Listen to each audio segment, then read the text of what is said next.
भूषण प्रोक्षगतिकेशधर सर्पवरहारम।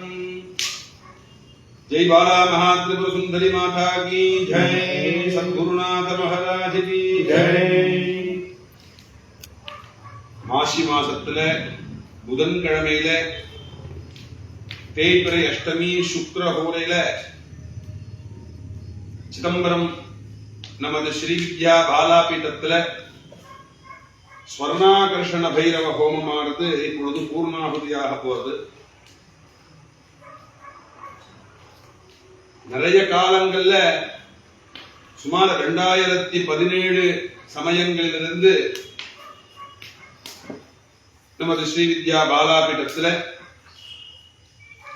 தொன்று தொட்டு செவ்வாய்க்கிழமையில இந்திராட்சி பாராயணம் அன்னதானங்களும், சங்கடஹர சதுர்த்தியில மகா கணபதி ஹோமமும், தேய்பிறை அஷ்டமியில மகா பைரவ ஸ்வர்ணாகர்ஷண பைரவ ஹோமங்களும் நடந்து வருது. அம்பாளுடைய அனுகிரகம் நமக்கெல்லாம் பரிபூர்ணமா கிடைக்கணும்னு சொன்னா நாம் அடையக்கூடிய, நாம் விரும்பக்கூடிய சக்தியை, மகா மாயையை, தாயை பாலையை நாம் மனதால் நினைத்தாலே போதும். அந்த சக்தி கிட்ட இருந்தே நமக்கு வேண்டிய எல்லா காரியங்களுமே சித்திக்கும்ங்கிறதுக்கு ஒவ்வொரு சமயங்களிலும் அம்பாள் நம்மிடம் பல பல காரியங்களை நிரூபித்து வர.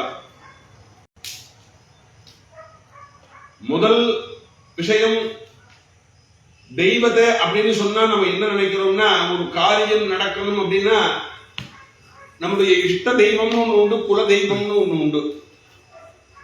குல தெய்வம் அப்படின்னு சொன்னா அது மாற்ற முடியாது. இஷ்ட தெய்வம் சொல்றது மாறிண்டே இருக்கும், அது மாறப்படாது. எப்படி குல தெய்வம் ஸ்டெபிளா இருக்கோ அதே போல இஷ்ட தெய்வம்ங்கிறதும் ஸ்டெபிளா இருக்கும். அது மாறிட்டே இருந்ததுன்னா அதற்கு மகத்துவம் கிடையாது. இப்ப உள்ள காலங்கள்ல என்ன நினைக்கிறாங்க அப்படின்னு சொன்னா, நாம் ஒரு சங்கல்பம் எடுத்து அந்த காரியம் சித்தித்து அந்த தெய்வத்தினால அது அனுகூலமாச்சுன்னா அது தெய்வம், நமக்கு இஷ்ட தெய்வம். நாம் நினைத்த நேரத்துக்குள்ள அது சித்தியாகல, அது நடக்கலன்னு சொன்னா அடுத்த ஒரு இடத்துக்கு நம்ம மாறும். அந்த மாதிரி ஒரு மனம் இருக்கக்கூடாது. அது ஒரு தேவதையை நாடி போறது. ஒரு குழந்தை பேரு வேணும்னு சொன்னா அது ஒரு தேவதையை நாடி போறது அப்படிங்கிற ஒரு அவசியம் எதற்குமே கிடையாது. ஒரு வியாபார விருத்தியாகணும்னா அதுக்கு ஒரு தெய்வத்தை நாடி போறது, ஒரு கடன் நிவர்த்தி ஆகணும்னா அதுக்கு ஒரு தெய்வத்தை நாடி போறது அப்படிங்கிறது எந்த அவசியமும் கிடையாது. விநாயகர் எடுத்துட்டோம்னா விநாயகர்லயே பல சொரூபம் இருக்கு. கடன்களை போக்குறதுக்குன்னா ரிண விமோச்சன கணபதி, கல்யாணம் ஏற்படுத்தணும்னா கல்யாண கணபதி, செல்வத்தை கொடுக்கணும்னா குபேர கணபதி, பிள்ளைய கொடுக்கணும்னா பால கணபதி. அது போல சுப்பிரமணியர் இருக்க, அதுல போல சிவன் இருக்கார், அது போல பைரவன் இருக்கார், அது போல சக்தி இருக்கார். நாம் எந்த தெய்வத்தை நாடி இருக்கோமோ அந்த தெய்வத்தை தான் சார்ந்த விஷயங்கள்லயே நாம் நம்முடைய சிந்தனை இருக்கணும். அப்போ அது நிலையாக இருக்க இருக்க இருக்கத்தான் நமக்கு என்ன ஆகும், அது படித்தமாக ஆகுங்கிறது. இங்கே அம்பாள் கிட்ட,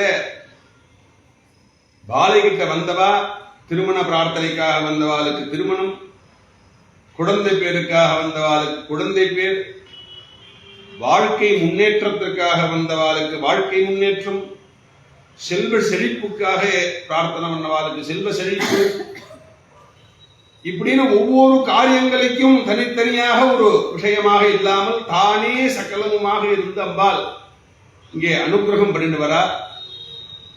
அதோட பல நேரத்துல இந்த கொட்டாயா இருந்தபோது இங்க இதே மாதிரி ஹோமங்கள், மழை காலங்களிலும் சின்னதாக இருக்கக்கூடிய ஸ்தானத்துல 4 பக்கங்களிலும் சாரலும் மழையும் பிச்சு எடுக்கும். அந்த நேரத்துல ஹோமம் பண்ற மாதிரி இங்க வர்றதுக்கு பாதைகளே இருக்காது. இப்பயாவது ஒரு ஏதோ ஒரு வழியில வர முடியுங்கிற ஒரு நம்பிக்கை இருக்கு. இன்னுமே அதற்கு முன்னாடி அந்த மாதிரி சூழ்நிலை இல்லாத போதே இங்க நாம் செய்யறவா இருப்போம், எங்க அம்மையார் இருப்பாங்க, எங்க துணைவியார் இருப்பாங்க, செய்து வைக்கிறதுக்கு கூட ஒரு வாத்தியார் இருப்பாங்க, இங்க காவல் பார்க்கிறவங்க இருப்பாங்க. இந்த 5 பேரை கொண்டே இந்த ஹோமங்கள் அப்பையிலிருந்து நடந்தது. இதுல பலவிதமான லைவ் கொடுக்கும் போது ஏரண பேச்சுகள்லாம் வந்திருக்கு. விளையாட்டா பேசுற மாதிரி எல்லாம் வார்த்தை விட்டுருக்காங்க. ஆளே இல்லாத கடையில டீ ஆத்துறாங்க. டீ ஆத்துறது இங்க ஒரு தனி நபருக்காக இல்லை, உலக க்ஷேமத்திற்காக நாம் ஆத்தினோம். இங்க போர் நடந்துருக்கு, இஸ்ரேல் ஈரான்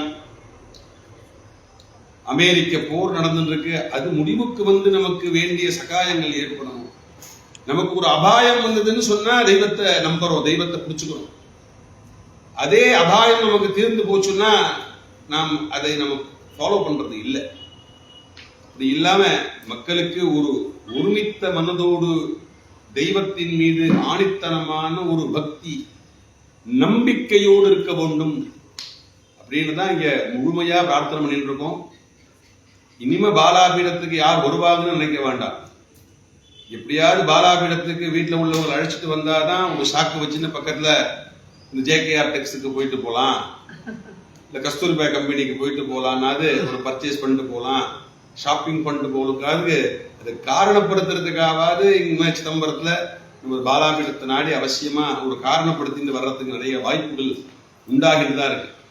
ஆனால் அன்னியிலிருந்து வரக்கூடிய பக்தர்கள் இன்னமும் நமக்கு தொடர்ந்து ஆதரவு கொடுத்துண்டு தரிசனம் பண்ணிட்டு அம்பாளுடைய பெருமைகளை அனுபவிச்சுட்டு இருக்கிறாங்கன்னு சொன்னா இந்த அம்பாள் மேல உள்ள ஒரு பக்தி, பற்று, அன்பு, அதை தவிர அன்பால் அவங்க மேலதான் ஒரு இஷ்டம் வச்சிருக்காங்கிறது தான் சத்தியம்.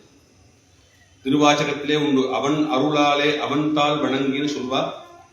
அத போல அம்பாளுடைய இஷ்டம் இருந்தால்தான் நாம அவ சன்னதியில நிற்க முடியுங்கிறதுக்கு இதெல்லாம் ஒரு சாட்சி. இப்போ இல்ல, இப்ப வந்துருக்கிற இந்த பக்தர்கள்லாம் கூட ரொட்டீனா மழை வெள்ளங்கிறது தாண்டி கூட இங்க தரிசனத்துக்கு வந்திருக்காங்க. அம்பாள் அவளுடைய மனோவாஞ்சிதங்கள் எல்லாம் எப்படி நிறைவேற்றாலோ அதே போலதான் எங்கெங்க மூலையிலிருந்து வர முடியாலே அப்படின்னு நினைக்கக்கூடியவாளுக்கும் ஆன்லைன்ல இன்றைக்கு இந்த முகத்தையாவது இந்த விதத்திலேயாவது அம்பாளை தரிசனம் பண்ணினோமே, இந்த ஹோமத்தை தரிசனம் பண்ணினோமே, பார்த்தோமேங்கிற அப்படி நினைச்சுட்டு இருக்கக்கூடிய பக்தாளுக்கும் ஓடி போய் அம்பாள் ஆத்துல போய் அம்பாளுக்கு அனுகிரகம் பண்றார். இது சத்தியபூர்வமா நாம அனுபவிச்சுட்டு கண்டுண்டு கேட்டு இருக்கோம். அப்படிப்பட்டதான அம்பாளுடைய கிருபை மேல் மேலும் எல்லோருக்கும் வரும் பக்தர்களுக்கெல்லாம் நிலையாக கிடைத்து கொண்டே இருக்க வேண்டும் என்பதே ஒவ்வொரு க்ஷணத்திற்கும் அம்பாள் இந்த மாதிரி உத்தரவு கொடுத்துன்னு தான் இருப்பாய். ஒவ்வொரு க்ஷண மாத்திரத்துக்கும் ஒவ்வொரு வாக்குக்கும் அம்பாள் பேசுறது உண்மைங்கிறது நமக்கு இது வாயாலேயே இதை நிரூபிச்சுட்டு இங்க இருந்துருக்கா. அப்படிப்பட்டதான அம்பாளுடைய கிருபை இந்த சௌமிய வாசலத்துல புதன்கிழமையில தேய்பிரை அஷ்டமியில சுக்கிர ஹோரையில இந்த மகாபைரவ ஹோம பூர்ணாவதியானதை நம்ம அனுபவிக்கிறோம்.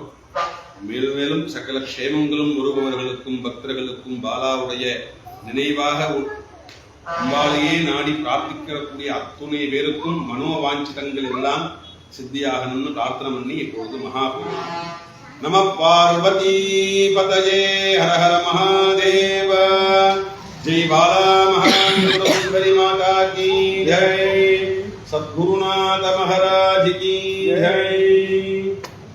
ஓம் ஐம் ஹ்ரீம் ஸ்ரீம் ஐம் ஸ்ரீம் ஆபதுத்தாரணாய ராம் ஹ்ரீம் ஹ்ரூம் அஜாமிலபத்ராய லோகேஸ்வராய ஸ்வர்ணாகர்ண பைரவாய மம தாரித்ர்யவித்வேகனாய மகாபைரவாய நமः.